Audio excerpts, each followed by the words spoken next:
Мер, його обмеження та повноваження. Одразу після фази підготовки до гри, перед початком самого ігрового процесу, ведучий або майстер гри оголошує вибори мера у громаді.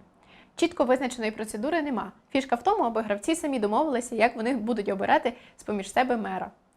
Головне, аби всі гравці взяли участь у голосуванні. Висунути свою кандидатуру може будь-хто із гравців, присутніх за столом.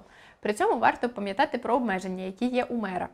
Мер не може відкривати новий бізнес, отримувати пасивний чи активний дохід з бізнесу, який у нього вже є. Після обрання мер отримує значок і може вчепити його на одяг, аби всі було видно його позначення як мера. Що ще отримує мер? Додатково, після обрання мер отримує 1 жетон соціального капіталу. Також мер приймає остаточні рішення при обранні інструментів розвитку громади та при будівництві муніципальної власності. Мер ініціює відкриття муніципальної власності, а також її модернізацію.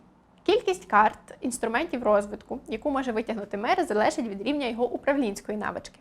Наприклад, моя управлінська навичка зараз +2. Це означає, що я можу витягнути 3 карти з колоди інструментів розвитку громади і повинна обрати з них одну ціль на раунд. Я можу зачитати всі 3 для гравців і разом порадившись, можемо обрати 1 інструмент розвитку.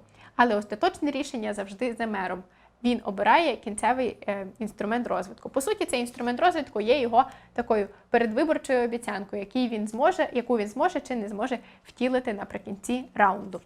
Якщо мене, як мера, переобрали на наступний раунд, це означає, що інструменти розвитку громади, які я витягнула до того, залишаються актуальними і релевантними для мене і громади.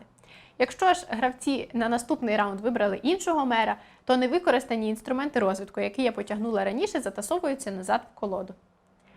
Використані інструменти розвитку можна залишати на столі, аби ви бачили, що ви втілили раніше, або здавати у відбій.